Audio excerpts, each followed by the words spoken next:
धन्यवाद सभापति महोदय। हम ही को कातिल कहेगी दुनिया, हमारा ही कत्लेआम होगा।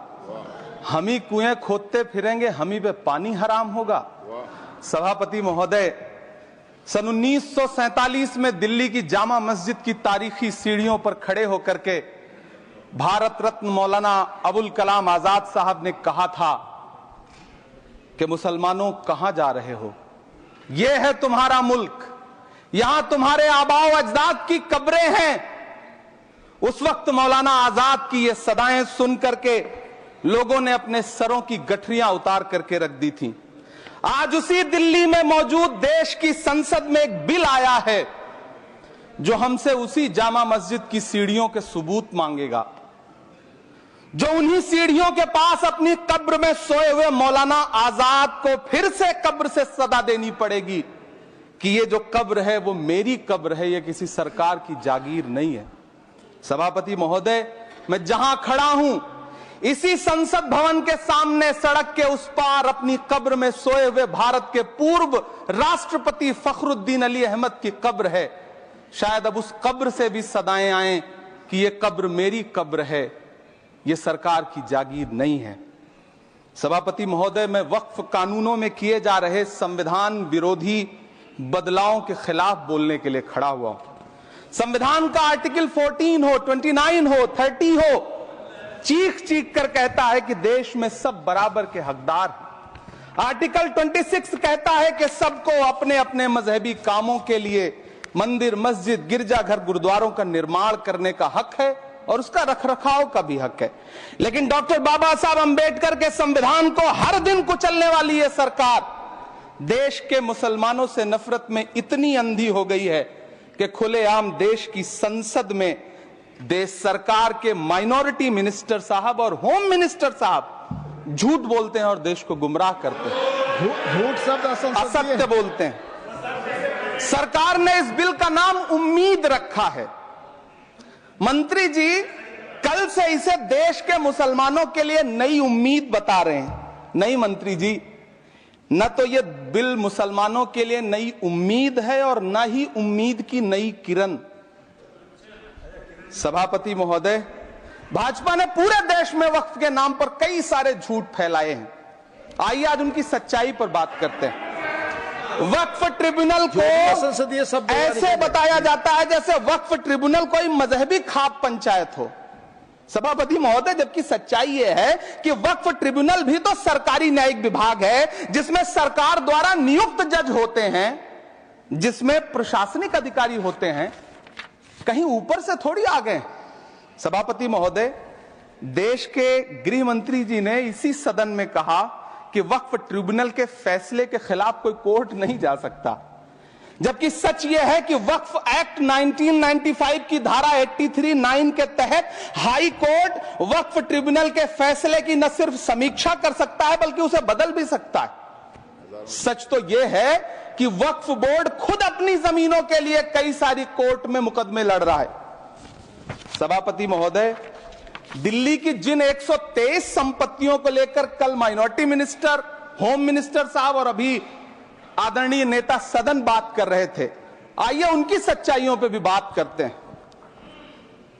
1911 में जब अंग्रेजी हुकूमत ने कोलकाता के बजाय दिल्ली को राजधानी बनाने का फैसला किया तो रायसीना हिल्स के चारों तरफ जो मुसलमानों की ढेर सारी जमीनें थी उनको एक्वायर किया गया और लुटियन को इसकी तामीर की जिम्मेदारी सौंपी गई। सेंट्रल विस्टा की तरह लुटियन जोन का मेगा प्लान तैयार हुआ, लेकिन उस वक्त के मुसलमानों ने उस वक्त की अंग्रेजी हुकूमत से अपनी इबादत गाहों को बचाने के लिए लड़ाई लड़ी। मामला ब्रिटिश गवर्नमेंट तक पहुंचा। तब यह तय हुआ कि वो जो धार्मिक स्थल हैं उन्हें जस का तस रहने दिया जाएगा।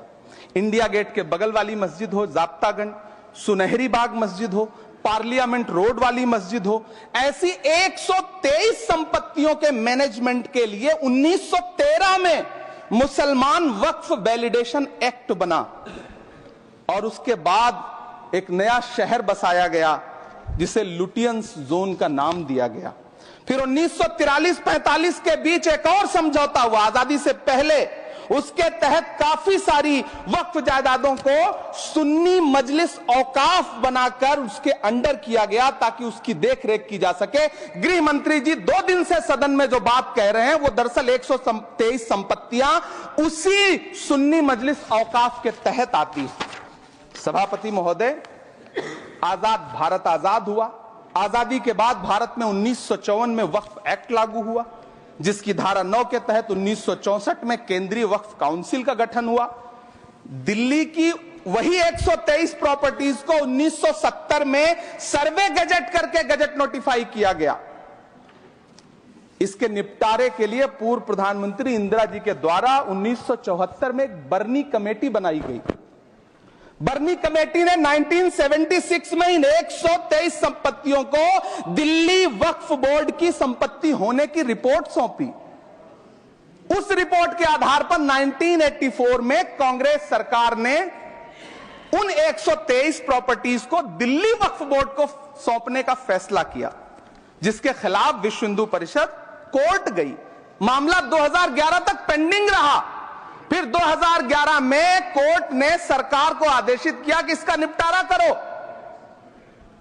तब 2013 में तत्कालीन यूपीए सरकार ने दिल्ली की उन्हीं 123 जायदादों को बर्नी कमेटी की सिफारिशों के मुताबिक वक्फ बोर्ड के हवाले किया।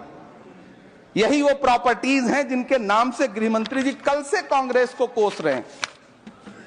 फिर आई 2014 में भाजपा की सरकार, जो तब से इन जमीनों को हड़पने की साजिश कर रही है।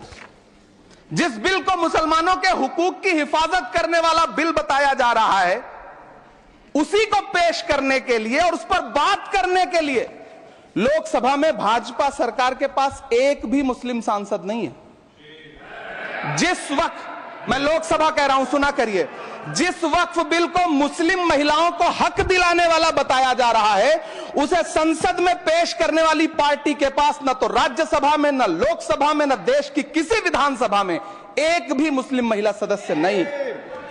कल किरण रिजिजू जी कह रहे थे कि रेलवे की जमीनें देश की जमीनें हैं, डिफेंस की जमीनें देश की जमीनें हैं। हां मंत्री जी हैं, बिल्कुल हैं। ये जो वक्फ की जमीनें हैं, ये हमारे पुरखों ने धार्मिक कामों के लिए डोनेट किया है, तो हम भी तो इसी देश के नागरिक हैं, हम भी तो इसी देश के बेटे हैं, तो वक्फ की जमीनें भी तो इसी देश की जमीनें हैं। उनको पराया क्यों बोलते हैं आप? सभापति महोदय, अशफाकुल्लाह खान जब फैजाबाद की जेल में फांसी के फंदे पर झूल रहे थे, तो इसी देश की जमीन के लिए झूल रहे थे ना।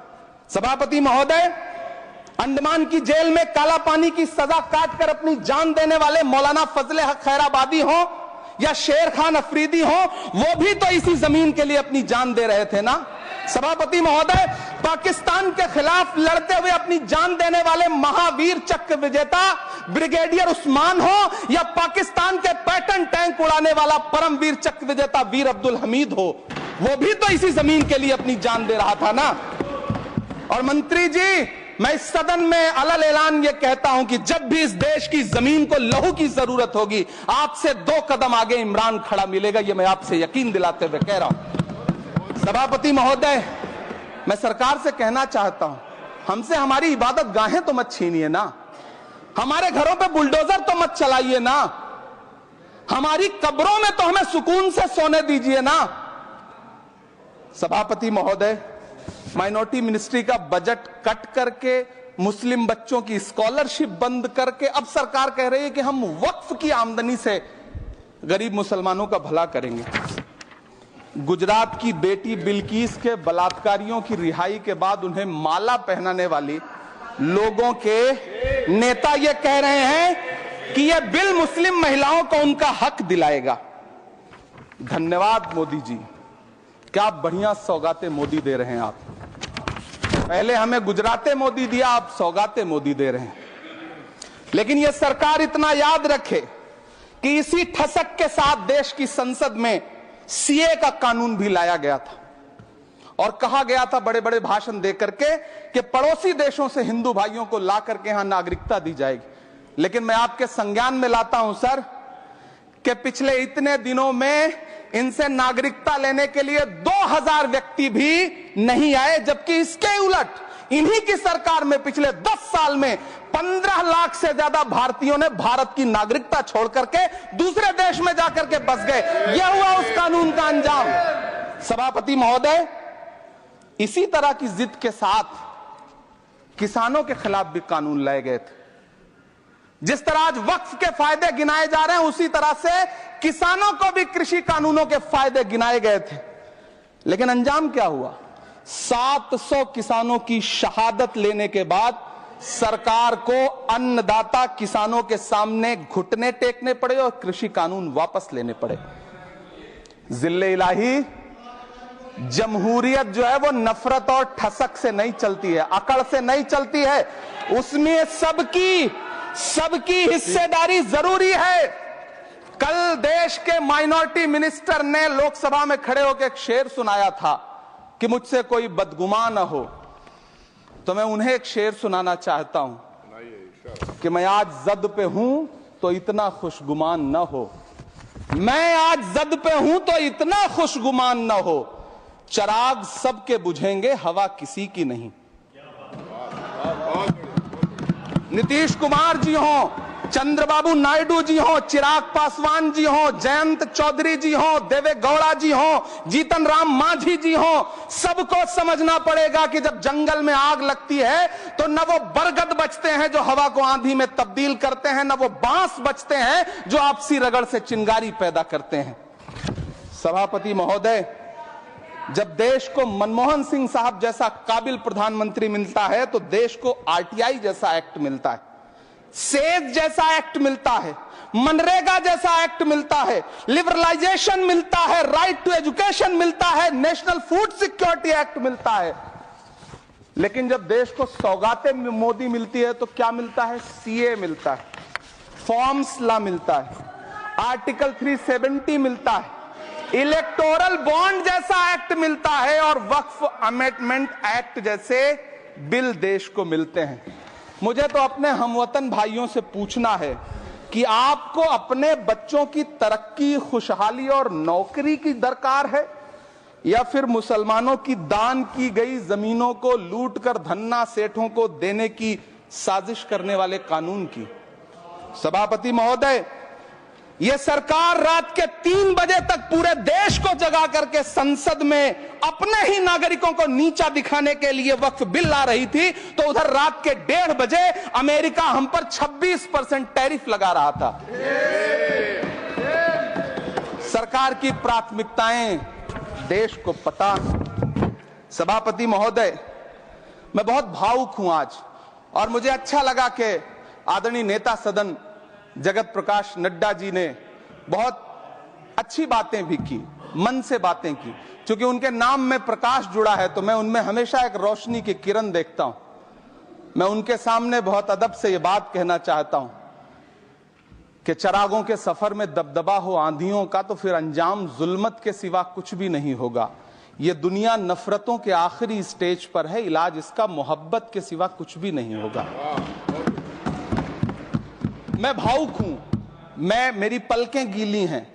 अगर देश की एक बहुत बड़ी आबादी को लगता है कि आप उसका भला करने के लिए नहीं बल्कि उनकी इबादतगाहों, उनकी कब्रिस्तानों, उनकी खानकाहों को बर्बाद करने का बिल ला रहे हैं, तो फिर आप अगर समझाने में नाकामयाब रहे हैं तो यह आपकी नाकामयाबी है। पहले समझाइए, उसके बाद कोई बिल लेकर के आइए, तब शायद हम आपका इतनी पुरजोर तरीके से विरोध ना करें। लेकिन सभापति महोदय, मैं अंत में सिर्फ इतना कहना चाहता हूं कि इस बिल में जो भी पॉइंट्स दिए गए हैं, बॉम्सी पोर्टल देख लीजिए, सरकार का झूठ आपको पकड़ में आ जाएगा। हम डरे नहीं हैं, हम सिर्फ सरकार से अपील कर रहे हैं कि हमें अपना समझिए। हम आपके अपने हैं, इस देश के नागरिक हैं और आप ताकत में हैं। संख्या बल के आधार पर बिल हो सकता है आप पास करा ले, लेकिन आपको यह बात समझनी पड़ेगी कि हम तो वो तारीख हैं, जहनों में रहना है जिसे, कागजी पुर्जे नहीं जो फाड़ डाले जाएंगे। जिस जमीन पर मैं खड़ा हूं ये मेरी पहचान है। आप आंधी हैं तो क्या मुझको उड़ा ले जाएंगे? आपको यह बात समझनी पड़ेगी।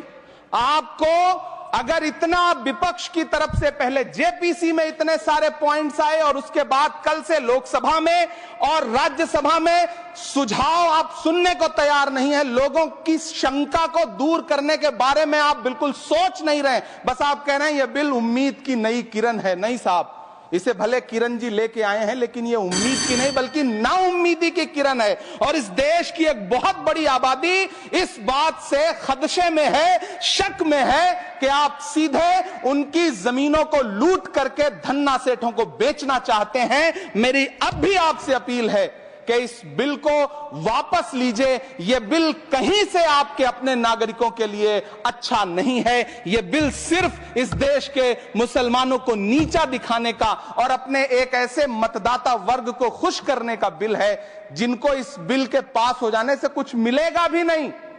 लेकिन आप एक नैरेटिव देना चाहते हैं, एक मैसेज देना चाहते हैं। मेरी आपसे अपील है कि कृपया ये जो सबका साथ सबका विकास का नारा है, इस नारे को रत्ती भर तो चरित्रार्थ कर दीजिए। बहुत बहुत धन्यवाद।